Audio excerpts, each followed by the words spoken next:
오늘 꽃비가 내리는 이 봄날에 시절이 하수상해가지고 국난 극복과 마음 치유를 위해서 이 조계사 대도량 마당에 운집한 여러분, 그동안 잘 지냈습니까?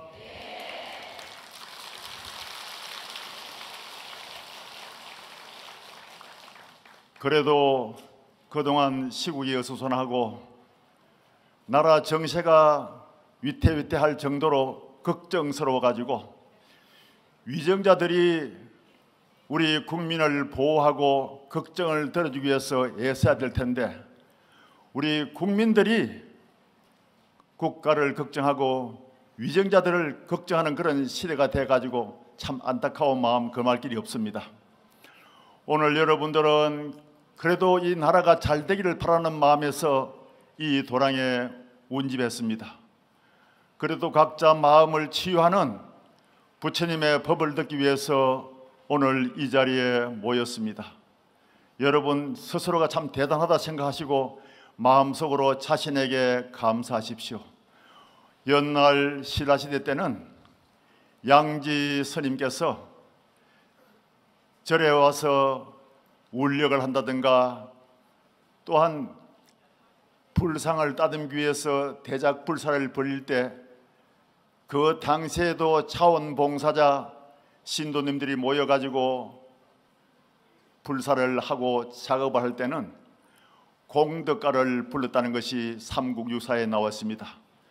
오늘 여러분들 마음도 달랠 겸 내가 그 공덕가를 하나 불러드리고 싶은데 어떻습니까?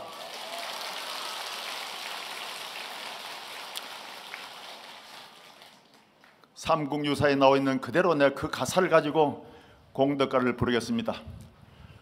오시라 오시라 공덕 닦으러 오시라. 서럽디 서러운 인생살이 공덕 닦으러 오시라. 오시라 오시라 공덕 닦으러 오시라. 서럽디 서러운 인생살이 공덕 닦으러 오시라. 이것이 공덕가이라 하기도 하고, 또 울력을 하면서 큰 불사를 할 때 장육존상이라고 나와 있습니다. 그 진흙을 빚어가지고 큰 6자 정도 되는 큰 불상을 빚을 때 밑에 신도님들은 흙을 비벼서 이렇게 탁 다져가지고 올려주면은 그 당시에도 예술성이 뛰어난 스님들이 그 위에서 이제 불모가 돼가지고 불상 머리부터 탁 조각해가지고 내려왔던 것입니다. 그래 장육존상을 빚고 다듬을 때에 양지 스님이 그 신도들이 무료하잖아요. 그것을 위해서 공덕가를 불렀다 해가지고, 혹은 또 노동가라 하기도 하고, 또 마음을 풍요롭게 한다 해서 풍요가라가도 그렇게 지칭을 했습니다. 왜 인생이 서럽디 서러우냐 하면은 인생이 다 무상하잖아요. 여러분, 정치하는 사람들을 봐도 참 험하고 무상한 것이 인생이지 않습니까? 여러분들은 하룻밤 잠 꿈은 깨고 나면 꿈이구나 하는데 일평생도 꿈이라 하면은 믿어짐이 잘 안 가요. 너무도 긴 시간이기 때문에 맛있는 거 먹으면 기분이 좋고, 누구한테 칭찬을 받으면 그날 하루 종일 기분이 좋고, 안 좋은 소리 그런 비난을 받으면은 맛있는 음식을 먹어도 맛이 없어져요. 그것이 인생살이기 때문에 서럽디 서러운 인생살이 공덕 닦으러 오라, 그렇게 쓴 것입니다. 이제 얼마 머지않아서 초파일 부처님 오신 날을 맞이합니다. 부처님께서 6년 고행 후에 깨달음을 얻고 난 뒤에 첫 사자호가 무엇인가, 여러분들 마음속으로 한번 새겨봐야 합니다. 그 첫 번 사자호 속에 어려운 시절을 극복할 수 있는 우리 마음의 치유할 수 있는 모든 진리가 다 포함되어 있는 것입니다. 제가 부처님께서 도를 깨닫고 난 후에 첫 사자호를 들려드리겠습니다. 모두 합장하십시오. 참으로 놀랍고 기특하구나. 일체 중생이 다 열애의 지혜와 특성을 갖추고 있구나. 다만 번뇌와 망상의 구름이 덮여 있어 가지고 그것을 보지 못하는구나. 합장 내리십시오. 부처님께서는 부처님의 차원에서 보니까 모든 중생들이 다 부처와 똑같이 한치의 오차도 없이 열애의 지혜와 특성을 다 갖추고 있는 것을 보았습니다. 그런데 우리들은 왜 보지 못하는가 하면은 번뇌와 망상의 구름이 덮여 있어가지고 그것을 보지 못하는 것을 안타까워하셨습니다. 그래서 부처님께서는 45년 동안 맨발로 인도 인연 땅을 다니면서 전법 활동을 하시고 많은 깨우침을 주기 위해서 애를 쓰셨던 것입니다. 거기서 또 많은 제자들이 진리의 눈을 뜨고 또 아라한권을 얻어서 사람들에게 법을 설할 정도가 되니까 안거를 바친 후에는 비구 제자들에게 말씀하셨습니다. 비구들아, 길을 떠나거라. 두 사람이 같은 길을 가지 말라. 비구들아, 중생의 이익과 안락을 위해서 법을 설하라. 처음도 좋고 중간도 좋고 끝도 좋은 의미와 문장을 갖춘 법을 설하라. 그렇게 말씀하셨던 것입니다. 그래서 그 부처님의 높은 가르침이 여기저기 퍼지고 곳곳마다 정법이 선양되고 흘러서 우리의 한반도 이 땅에까지 오셨고 오늘 이 자리에서 조계사에서도 부처님 오신 날 맞아가지고 우리는 이렇게 모여서 그 옛날 부처님의 위대한 설법을 우리 스님들 통해서 전해 듣고 있는 것입니다. 그래도 우리나라에서 지금 이 조계사에 와서 부처님의 진리에 귀를 기울이고 스님들의 설법에 마음을 모으는 것은 참 복이 많으신 분들입니다. 같은 시대에 살아가더라도 같은 지역에 살더라도 오늘 이 자리에 못 오신 분들도 많습니다. 그러나 다행히 불교 방송 미디어 매체를 통해서 세계 각국에서 이것을 실시간 중계로 보고 있다는 것은 그것 또한 큰 복인 것입니다. 그래서 부처님께서 모든 중생들이 다 열애의 지혜와 특성을 갖추고 있는데 번뇌 망상의 구름이 덮여 있어 가지고 그것을 보지 못한다. 그렇게 했는데 오늘 여러분들이 6조 단경을 가지고 강의를 듣게 됐는데 6조 스님께서는 이렇게 말씀하셨습니다. 우리 마음 자리에 깊은 내면의 세계에 들어가면은 부처님과 똑같은 지혜와 특성을 가지고 있는데 그것을 보려고 하면은 오직 집중해야 된다. 우리 중생들의 마음이 산란한 것이 햇살이 문구멍을 통해서 방 안에 비치면은 방 안은 고요하고 한적한 것 같으면서도 그 햇살에 비춰보면은 수많은 먼지가 요동을 치고 있고 산만하게 움직이고 있는 것을 볼 수가 있습니다. 우리 중생들의 마음이 그 햇살에 비쳐서 요동치는 그 수많은 먼지와 같이 그렇게 산만한 것이 우리의 중생심이라 그랬습니다. 이 중생심을 잠재우고 깊은 내면의 세계에 들어가서 번뇌 망상의 구름이 그친 그 자리에 들어가려고 하면 오직 집중하고 몰입해서 들어가야 한다 했습니다. 마치 고양이가 쥐를 잡을 때처럼 또한 목마른 사람이 물을 찾듯이, 줄인 사람이 밥을 찾듯이 그렇게 간절하게 집중하고 파고 들어갈 때에 우리의 마음의 근본 자리에 도달할 수 있다고 일러주셨습니다. 오늘 6조 단경을 구분 설한다고 저한테도 교재를 보내왔습니다. 그런데 그 교재를 보니까 600년 당시에 600년 시대에 그때 설하신 6조 스님이 우리 대한민국의 시국의 사정을 어떻게 아시겠으며 또 이 시대에 살아가는 중생들의 마음을 어떻게 치유할 수 있겠는가.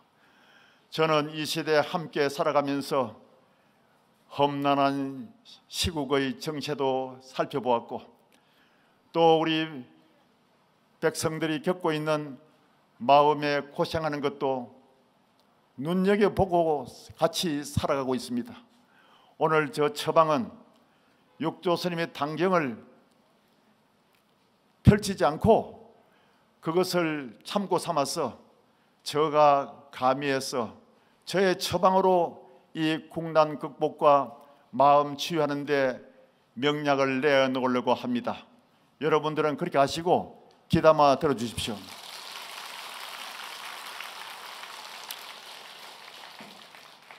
육조 스님이 살아계실 적에 수많은 수행자가 찾아와서 법을 묻고 도를 묻고 진리의 깨우침을 받았습니다. 어느 날 남학회양이라는 스님이 찾아와서 인사를 탁 드리니까 어떻게 왔는가? 큰 스님을 뵙고 법을 구하고자 해서 왔습니다. 무슨 물건이 이렇게 왔는가? 그랬습니다. 이 몸뚱이를 끌고 온 그 물건이 과연 무슨 물건이냐. 거기에 남학회양 스님은 말문이 콱 막혔습니다. 그래서 물러 나와가지고 8년 동안 이 몸뚱이 끌고 다니는 이 한 물건이 과연 무엇인가 하고 참구정리를 했습니다. 정말 간절한 마음으로 8년 동안 참고하다 보니까 어느 날 길을 가다가 확연히 눈이 열리고 그 업문이 풀리는 것을 보았습니다. 그래서 육조 해능 스님에게 찾아가서 다시 일문일답 해가지고 인가를 받았습니다. 중국에서는 마음을 깨닫는 지름길을 창출해낸 것이 화두법입니다. 중국 정부에서도 관공서 공문을 공안이라 하는데 이것은 틀림없다고 인정해 준 것이 공안입니다. 그래서 이 무엇인고 하는 것이 공안에 들어갔습니다. 중국에서 내려오는 공안은 1700가지 공안이 있습니다. 그 1700가지 공안 중에 이 마음이라 일터져 있는 이 몸뚱이의 주인공이 과연 무엇인가 하고 이 무엇인고 하는 것이 화두로서 많은 수행자들이 수행의 길나잡이로 생각하고 수행 정리를 했고 거기에서 또 많은 수행자들이 진리의 눈을 떴던 것입니다. 그리고 이 수행법에는 육조당에 나와 있는 내용을 보면은 법무돈점이라 했습니다. 법에는 돈과 점이 본래 없는 것입니다. 다만 사람의 근기에 따라서 빠르고 느린 것이 있을 뿐입니다. 아란존자 같은 스님은 부처님을 25년간 시봉하면서 수많은 법문을 다 들어서 암송을 하고 기억을 했지만은 부처님이 열반에 든다 하시니까 그때까지 깨달음을 얻지 못했습니다. 그래서 다른 사람들은 늦게 왔어도 부처님의 법문을 듣고 열심히 수행해가지고 깨달았는데 아란존자는 25년간 부처님의 법문을 다 듣고 새기고 있는데도 깨달음을 얻지 못해가지고 마음속으로 참 슬펐습니다. 나는 부처님의 의지에서 지금까지 많은 법문을 암송하고 살았지만은 정작 아라한과를 얻지 못했다. 부처님이 가시고 나면 나는 이제 누구를 의지하고 살아야 되는가 생각하기가 너무도 슬픈 마음이 들었습니다. 그래서 저 뒤에 나무 뒤에 가서 그 슬픔을 달래면서 울고 있으니까 부처님이 열반하기 1시간 전에 보니까 아라는 존재가 안 보이는 겁니다. 그래서 측근들에게 물었습니다. 아라는 어디에 갔느냐? 측근들이 말씀하기를 저 뒤에 나무 뒤에서 부처님이 열반에 든다 하니까 슬픔을 달래고 있습니다. 아란을 이리 오도록 해라. 그 아란 존재를 불러왔습니다. 그 아란 존재 보고 그랬습니다. 아란아, 이 공부에는 다 시절 인연이 있다. 너가 지금 깨닫지 못해서 해서 너무 슬퍼하지 말아라. 내가 열반에 든 이후로 너도 지금까지 들은 그 수많은 법문을 요약해서 생각하면서 수행하면은 머지않아 너도 진리의 눈을 뜰 것이고 대아라한과를 성취할 것이다 했습니다. 그때의 아란 존재는 큰 감명을 받고 눈물을 감추고 부처님의 말씀에 귀를 기울였던 것입니다. 이와 같이 우리들도 다 수행의 시절 인연을 통해서 진리에 눈 뜰 때가 있는 것입니다. 옛날 남학 회양 스님은 8년 만에 이 무엇인고 하고 참고 정진하다가 눈을 떠서 깨달음을 얻었고, 남전 스님이라는 스님은 조주 스님의 스승이 되시는데 20년 동안 선원에서 수행 정진을 했는데도 도저히 길이 보이지 않는 거예요. 공부를 하려고 해도 길이 보이지 않을 때를 참 오리무중이라 그럽니다. 안개 낀 산 위에서 길을 잃고 서 있는 것 같은 그런 답답한 심정이 수행자들은 가끔 겪게 됩니다. 그래서 남전 스님이 생각하기로 나는 전생에 성근도 약하고 지연복도 없어서 이렇게 공부가 안 되는구나. 나는 수행하는 스님들 뒷바라지하면서 저 밭에 가서 채전을 가꾸고 농사를 지어서 공부하는 스님들을 시봉을 해야겠구나 싶어서 밭에 가서 일을 했습니다. 가끔 살다 보면은 우리 선원에서도 발심한 스님들이 자복 위에서 내려와서 저 후원에 가서 공양간에 가서 공양을 짓는데 봉사하는 스님들도 가끔 있습니다.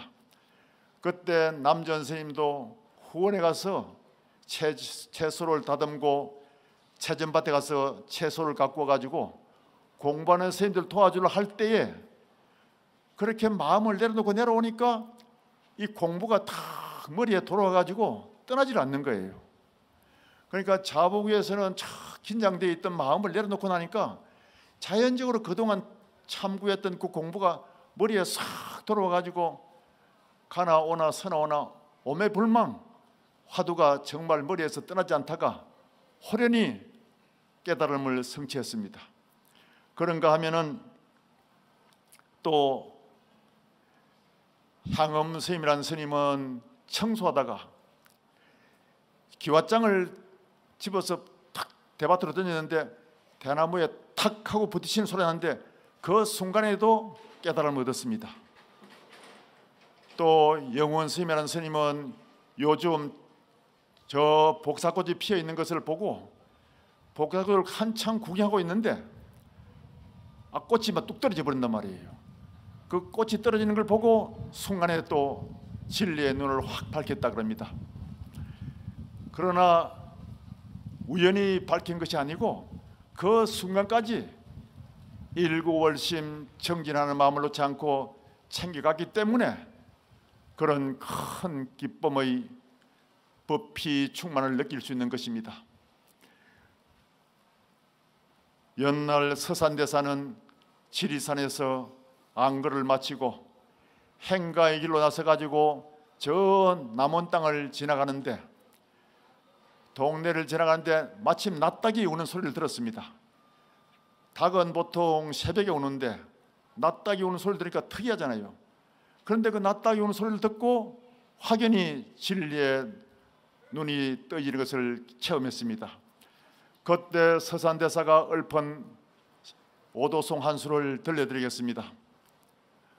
머리는 세워도 마음은 늙지 않는다고 옛 사람 일찍이 일렀기에 오늘 낯다가의 울음소리를 듣고 어허 대장부능이 할 일을 마쳤도다 그랬습니다. 이 얼마나 통쾌한 소식입니까? 우리 송강사의 효봉 대종사께서는 금강산 신계사 뒤에 운막을 짓고 들어가서서 문을 봉하라고 하시고 하루에 한 끼만 넣어다오 했습니다. 효봉 대종사께서는 저의 노스님이 되시는데 그때 일제시대 때 법조계에 근무하시다가 늦게 발심해가지고 출가하기 때문에 늦깎이란 소리를 들었습니다. 그래서 더 열심히 정진을 하고 더 열심히 정말 공부를 해마치겠다는 마음이 너무도 간절했던 것입니다. 그래서 그 운막 토굴에 들어가서 하루에 한 끼의 공양을 드시면서 정말 열심히 수행정진을 처절하게 했습니다. 1년 6개월이 지나고 난 뒤에 문을 부수고 나오셨는데 머리는 장발이 되었고 손톱 발톱도 길게 자랐다고 합니다. 그때 효봉 스님은 그 모습은 초라했지만은 눈빛은 성성하여서 그때 읊은 오도송은 다음과 같습니다. 바다 밑 제비집에 사슴이 알을 품고 타는 불 속 거미집에 고기가 차를 다리네. 이 집안 소식을 누이라서 알랴. 구름은 서쪽으로 달은 동쪽으로. 그렇게 읊었습니다. 이것을 옛날 김용옥 교수가 젊은 시절에 우연히 절에 입산했다가 효봉스님 오도송을 탁 누가 던져주니까 받아보고는 자기가 한문에 실력이 있다 생각했는데 도저히 풀 수가 없는 거예요. 그래서 이건 격에 또르기 때문에 학자들이 그 글자를 보는 실력으로서는 헤아릴 수가 없는 거예요. 그걸 격에 도리라 그럽니다. 그래서 김용옥 교수가 이리 보고 저리 보고 쟤 봐도 도저히 해석을 할 수 없어가지고 대성 통곡을 했다는 그런 얘기가 있습니다. 그래서 효봉 스님은 지금 송강사의 사리탑에 모셔져 있는데 그분의 일생을 보더라도 처절한 수행이시기 때문에 이런 오도송을 읊을 수 있었던 것입니다. 여러분께서도 수행정진을 열심히 하시고 또 이 가운데는 시민선방에 가서 공부하는 분들도 계실 겁니다. 공부가 힘들 때도 있고 쉬울 때도 있지만은 힘드는 그 순간에 정말 소중하다 했습니다. 옛날 공부하는 선사선생들 얘기를 들어보면은 저 바다에 갯벌에 물이 빠져가지고 뻘밭에서 배를 밀고 나갈 때는 한없이 힘들지만은 얼음 위에서 배를 밀고 나갈 때는 쑥 밀면 그냥 나가거든요. 그런데 사실은 그 뻘밭에서 힘들게 밀어대는 그 순간이 수행정진에 비한다면은 그때가 정말 귀하고 좋은 시절이라 했습니다. 여러분께서도 수행정진을 하다 보면은 힘들고 어려운 그 순간이 정말 소중하고 값진 시간인 걸 알고는 열심히 더욱더 힘을 내서 원을 세우고 수행정진해 가야 합니다. 그렇게 해야만이 우리는 즐거운 마음으로 부처님의 법희 광명을 느낄 수 있고 법의 기쁨으로 충만될 수 있을 것입니다. 인도에서는 거지 성자 까비라고 있는데 인도의 천민 중에서 밥을 얻어먹고 살던 까비라는 사람이 있었습니다. 어느 날 보니까 나무 밑에서 한 수행자가 촥 앉아서 수행하는 모습이 너무도 고고하고 거룩해 보이는 거예요. 그래서 설그머니 다가가지고 물었습니다. 스님은 여기서 한동안 가만히 앉아 계시는데 무엇을 하고 계십니까? 물었어요. 그래서 스님께서는 나는 마음을 닦고 있는 중이요. 마음을 닦으면 어떻게 됩니까? 마음을 닦으면 해탈 세계의 주인공이 될 수 있다. 우리 같은 천민들도 할 수 있습니까? 이 공부는 누구나 할 수 있다. 일체 중생이 다 열애의 지혜와 덕성을 지니고 있기 때문에 오직 몰입해서 수행정리한다면은 누구나 다 그 근본 마음자리에 들어가서 깨달음을 얻을 수 있다 그렇습니다.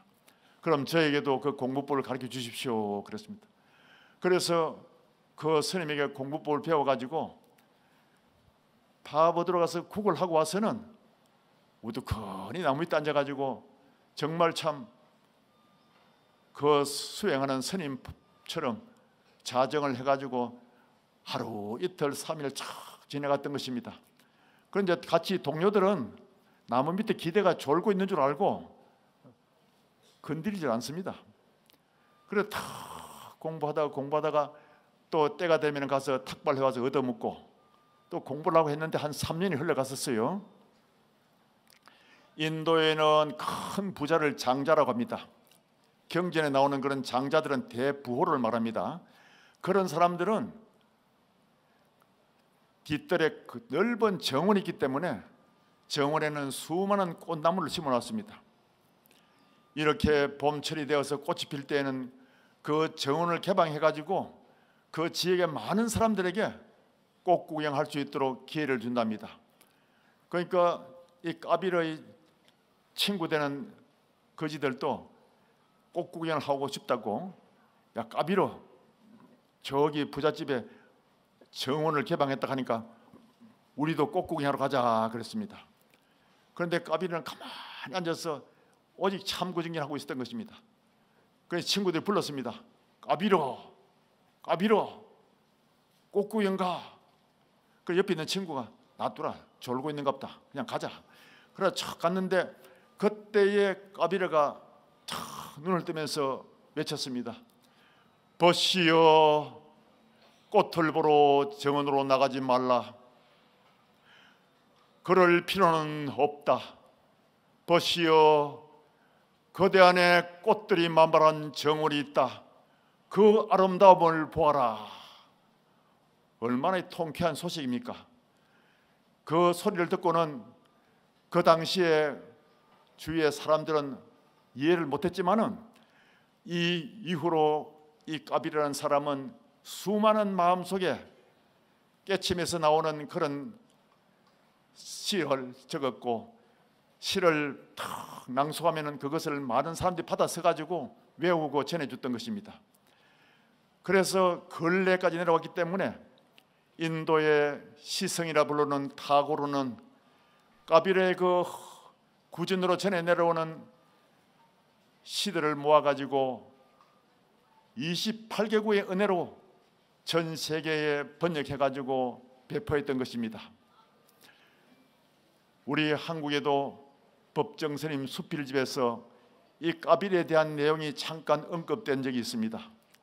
여러분들도 마음을 치유하려고 하면은 오직 몰입해서 수행하는 시간을 가져야 되고 집중하는 그 시간 속에서 여러분의 마음의 상처도 치유될 것입니다. 이것은 이제 옛 사람들의 얘기고 올라와 있는 이 사람의 얘기를 또 들어보고 싶지 않습니까, 여러분?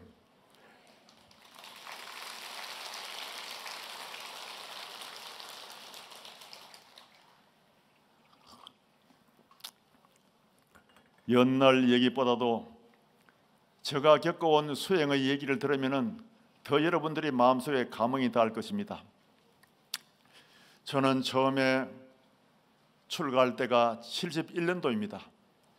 그때에 저는 고향이 밀양인데 밀양에서 가까운 곳에 있는 통도사 극락암에 경봉 큰 스님이 계신다 하니까 경봉 스님을 찾아갔었습니다.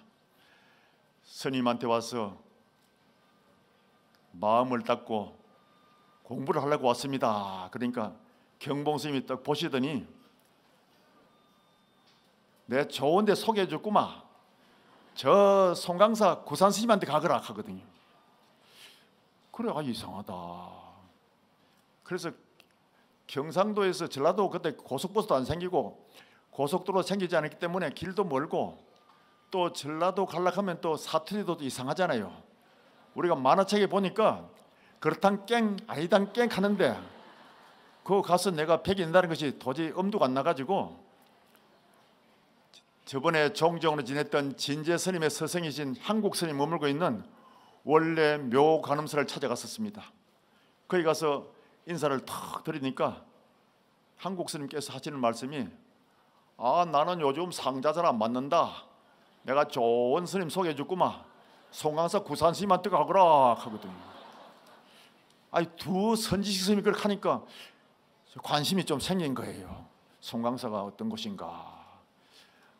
우리 할아버지한테 얘기 드니까 삼보 사찰이 있는데 송강사가 성지 종가에 속한다고 그런 얘기는 들었거든요. 그리고 이제 지나가는 그 선방 수야 스님들이 이제 해절하고 나오는데 물어보니까 송강사 가면 신심이 나고 공부를 하면 거기 가면 참 좋다고 가면 아주 마음이 고요해지고 공부 잘할 수 있는 도량이라 해가지고 그때 이제 마음이 나서 갔는데 나중에 송강사에서 살다가 경봉스님 회상에 가서 살은 적이 있는데 그때 제가 경봉스님한테 물어봤습니다. 좀 서운하니까 그때 왜 스님께서 상자를 안 받아주시고 송강사로 가라 했습니까? 하니까 경봉스님이 가만히 보더니 자네는 송강사와 인연이 많다 그래요. 그리고 요즘 와서 생각해 보면은 그때의 그 큰 스님들이 송강사 보낸 것이 내가 송강사에 가가지고 이 시대에 또 송강사의 옛 스님들의 모국가풍을 이어가면서 또 선풍을 일으킬 수 있는 그런 자리에서 해야 될 역할이 있지 않은가 싶은 생각이 들어서 더욱더 숙연한 마음으로 송강사에서 방장 소임에 지금 임하고 있습니다.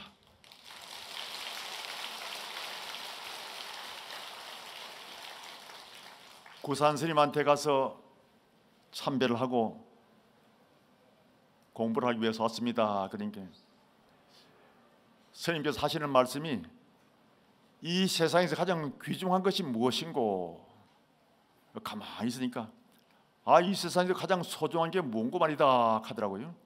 그래서 제가 이제 공부하러 온 사람이 세속적인 것은 말할 수가 없고 마음의 평화가 가장 소중한 줄 압니다. 그 마음이 어떻게 생기는고 그래요. 거기서 꽉 막혔습니다. 마음의 평화를 구하려고 하면은 마음이 어떻게 생기는가 알지 못하면서 어떻게 마음의 평화를 구할 수 있느냐 이렇게 생각하니까 도무지 않게 캄캄한 거예요.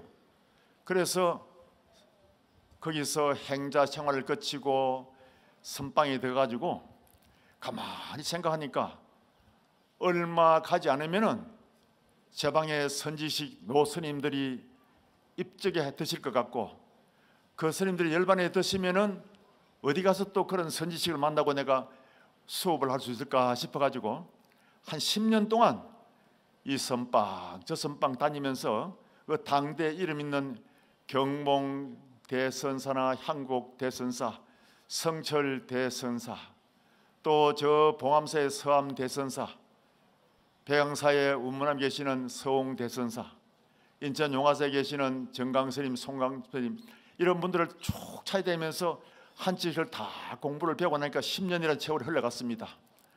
그래서 내 마음에도 공부에 대해서 확신이 생기고 이제는 어디 가서 한 군데 가서 열심히 쪼아보고 싶은 그런 마음이 들었습니다. 어디 가서 한 10년 동안 두문불출하고 살아보겠다 생각을 했는데 그동안 선방을 많이 다니지만은 어디 가면 좋을까 하는 생각이 막연하게 들지 않았습니다. 그래서 우리 송강사의 관음전은 33 관음성지라고 이름이 났습니다. 그런 내 본사이고 하니까 내가 관음전에 가서 관세음보살님한테 100일 기도를 하면서 어디로 가면 좋겠습니까? 대자 대비하신 관세음보살님 점지해 주십시오 하고 이제 기도를 올렸습니다. 100일 기도를 다 했는데도 저 생각에는 꿈에 어디로 가거라 하고 딱 보여주면 되는데 아무 반응이 없어요. 그래서 옛날 경전에 보면은 기도에는 현가와 명가가 있습니다. 현가란 것은 바로 일러주는 거. 예를 들면 산삼 캐는 신만이가 산신기도를 열심히 했는데 어느 나뭇잎을 탁 보여주는데 거기 산삼이 있는데 찾아가니까 그 삼을 파고 캐는 경우가 있어요. 그거는 이제 현가라 그래요. 바로 일러주는 거. 그 명가는 어두울 명자입니다. 명부전할 때 그 명자예요. 이것은 직접 일러주지 않더라도 은연중에 흘러가다 보면 나중에 우연히 그 소원이 이루어지는 것이 있습니다. 그거는 명가라, 어두울 명자 명가피라 그럽니다. 그래서 나도 아이고 관세음보살님께서 참 무정도하시지, 100일 동안 내가 열심히 했는데 일러주지도 않단 말인가, 고향만 딱 따먹고 말씀이 없어지네 하고는 그 영원한 침묵의 설법을 딱 새기면서 지리산 천은사에 가서 탁 살고 있는데, 거기서 살고 있는 동안에 자꾸 입정에 들면은 그 산 너머 칠불사가 떠오르는 거예요.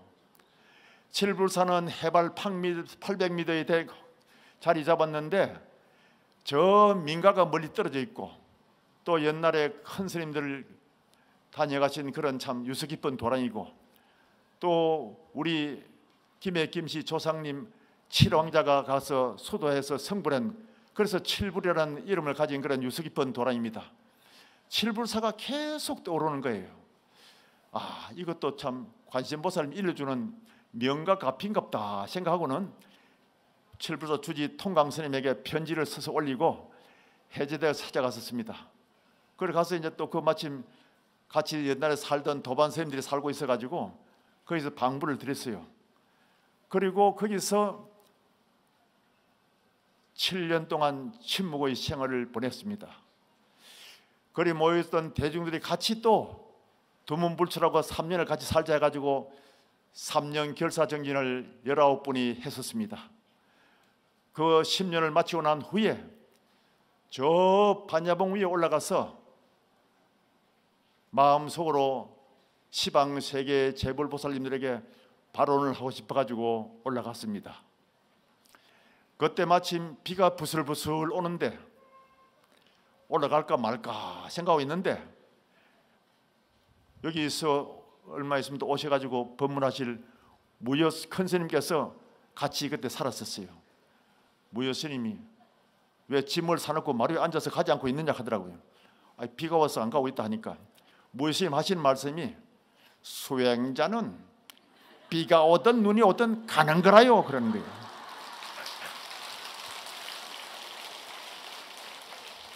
그래서 어제 법문하셨던 해국 스님도 같이 살았고 무여 큰 스님도 같이 살았었는데, 그런 스님들을 모시고 살면은 또 우리들의 선배가 되지만은 정말 한마디 한마디가 또 귀감이 되고, 또 그분들의 말씀을 듣고 나면 다 이익이 있는 겁니다.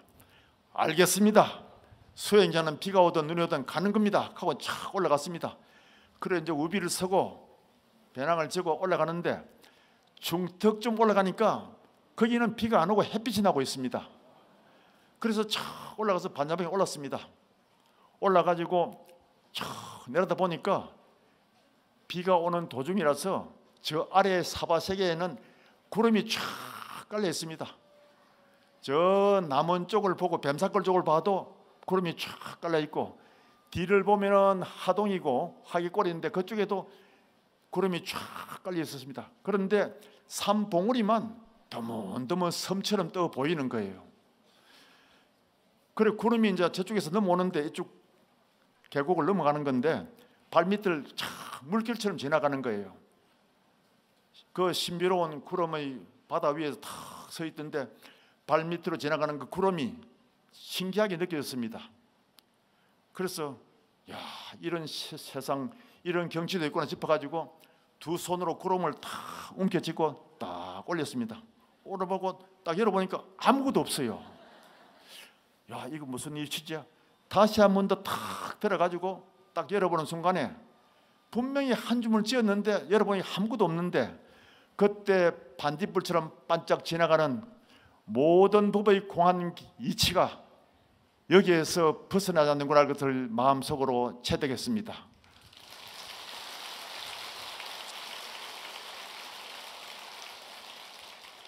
그때의 그 환희로운 마음 속에서 반야봉 봉우리 위에서 촥 사방을 둘러보니까 그 벅찬 마음과 가슴속에 우러나오는 그 환희심은 그 구름과 저 봉우리 봉우리를 들어보고서 내가 이 감회를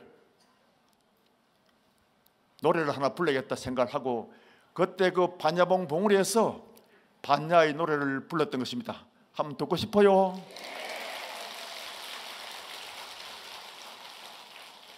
오늘 처음 여기서 내가 내 심정을 발표하는 거예요.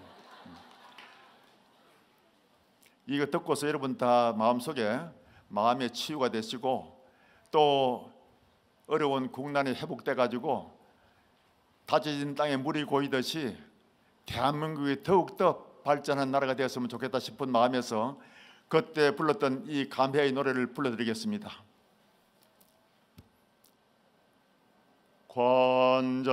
관자재보살이 지혜의 완성을 실천할 때에 이 몸과 마음 모든 것이 다 공한 것을 비추어 보고 온갖 괴로움을 다 여의었느니라. 살이 자하여 살이 불이여 삼라만상 모든 물질이 다 비었느니라.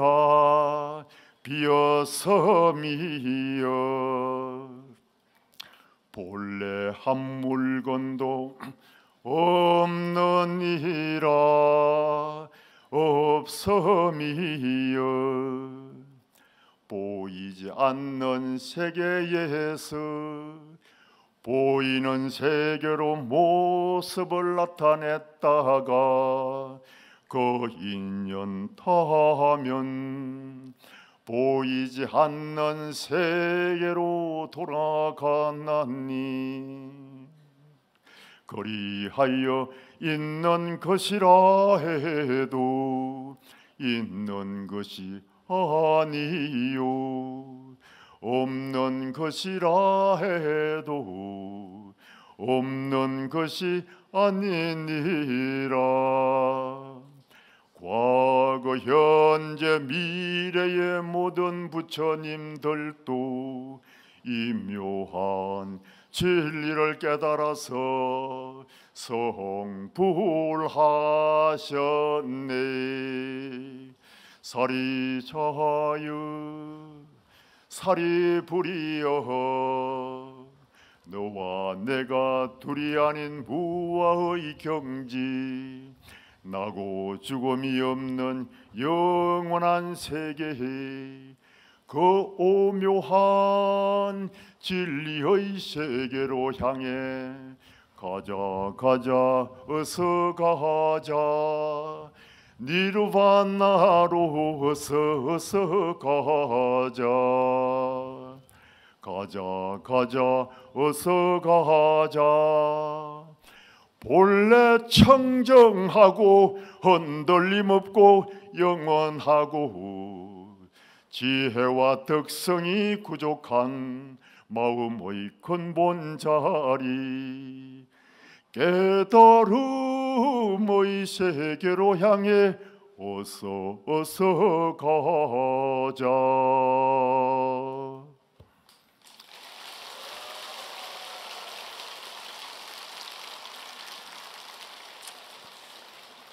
그때의 구름 바다를 내려다보면서 이 반야봉 위에서 반야의 노래를 불렀는데 오늘 여러분들을 보니 그때 구름 생각이 납니다.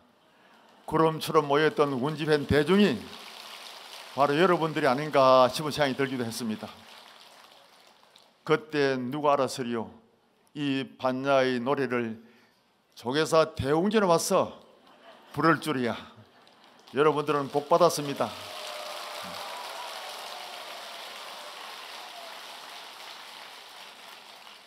이 공부는 끝이 없습니다.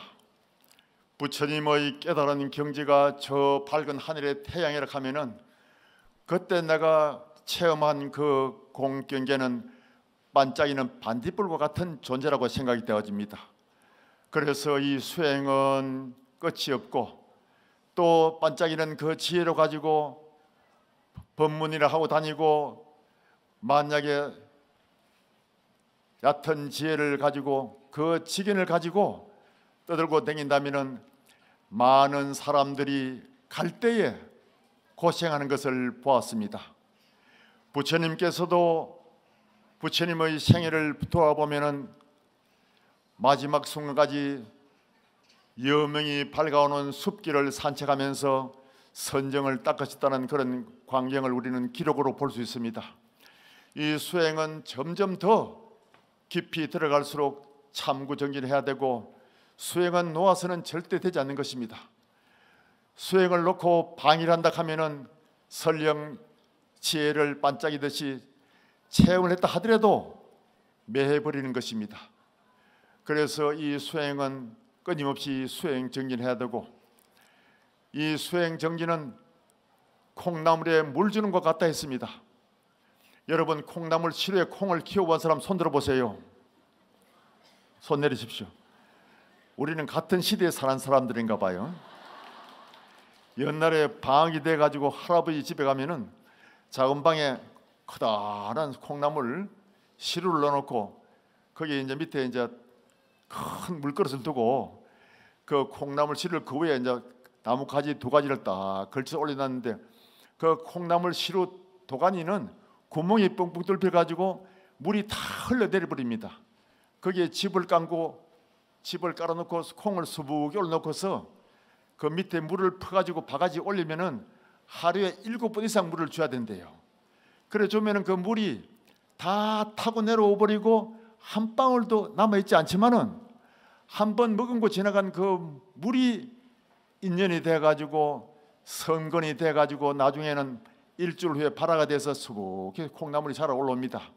우리 수행도 그런 것 같아요. 여러분들이 조계사 대도량법당에 와가지고 담선대법회 고명하신 스님들의 법문을 새기 듣고서 집에 가면 다 잊어버려요. 불교대학 다닌다 하면서도 공부를 1년 2년 했지만은 물어보면은 다 잊어버렸다 그래요. 그런데 법문을 들은 사람하고 안 듣는 사람의 차이는 있습니다. 여러분들이 법문을 듣고 감명을 받아가지고 고개를 끄덕끄덕 하면은 그때 그 법문 들은 그 마음의 감동이 마음의 씨앗으로 인연을 딱 맺고 있는 것입니다.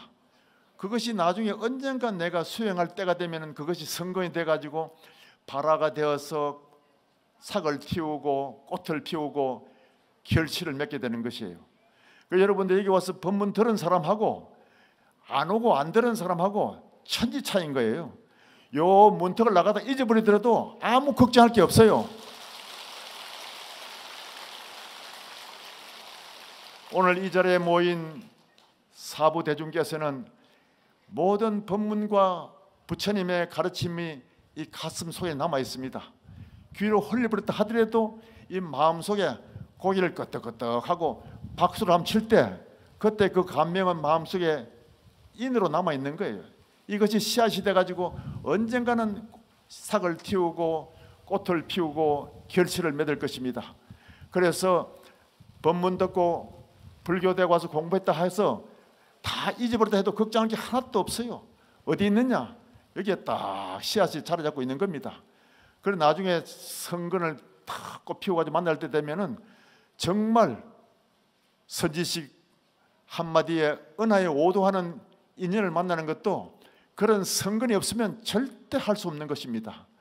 오늘 여기 와서 공부한 여러분들이 이런 공덕으로 모두 다 마음의 치유가 되시고 또 이런 마음이 다져지면은 이 나라는 부강해질 것이고 더욱더 부국정토로 깨어날 것입니다. 모두 다 그렇게 되겠죠? 마지막으로 한 가지만 더 일러드리겠습니다. 아란존자가 부처님이 열반에 들어지기 직전에 너도 머지않아서 깨달음이 있을 것이니까 걱정하지 말아라 했는데 거기서 마음에 탁 위안을 얻고 마지막으로 부처님께 질문을 합니다. 부처님이시여, 이제 부처님이 열반에 들고 난 뒤에 우리는 누구에게 공양을 올리고 공을 드리고 닦아야 합니까? 그때 부처님께서 몸을 일으켜서서 마지막으로 법문하십니다. 대중들은 들어라. 이 세상에는 네 가지 큰 복전이 있다. 첫째, 청정하게 수행하는 스님들에게 공양을 올리는 것은 부처님께 공양을 올리는 것과 같이 큰 복을 받게 되는 것이다.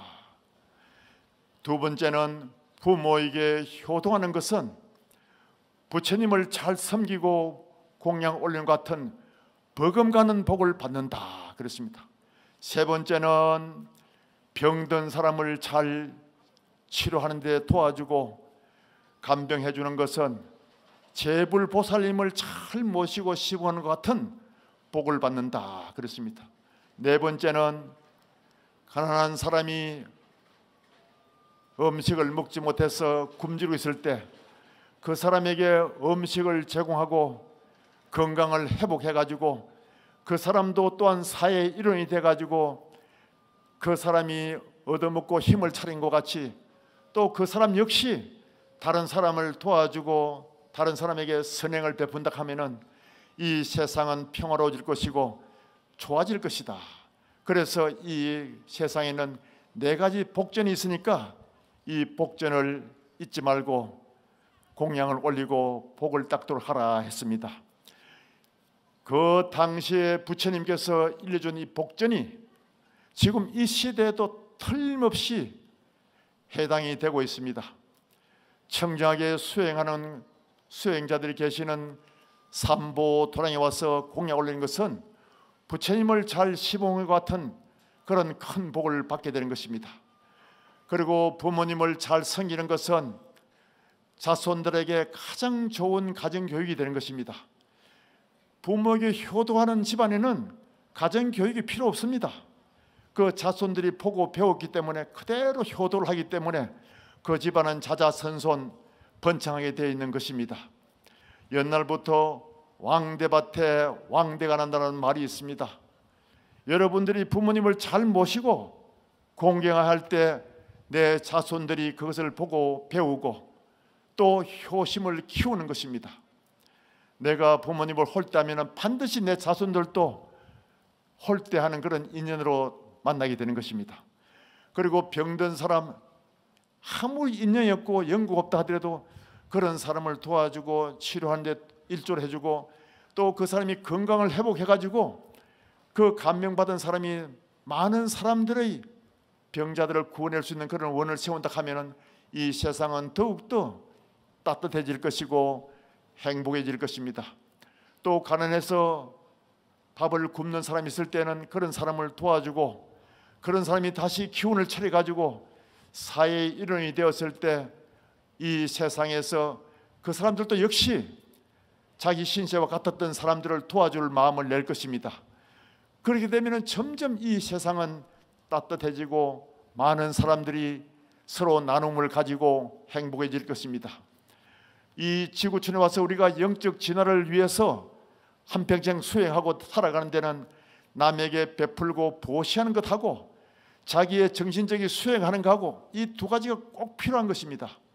오늘 이 도량에 와신 여러분들과 또 이 방송을 듣고 있는 시방세계 모든 불자님들은 부처님의 마지막 이 네 가지 복들을 잊지 마시고 많이 베푸시고 또 개인적으로 자기들의 정신적 수행을 위해서 영적 진화를 돕기 위해서 열심히 수행 정리해야 될 것입니다. 그렇게 하면은 이 세상은 더욱더 자비롭고 따사로워질 것이고 행복으로 넘쳐날 것입니다.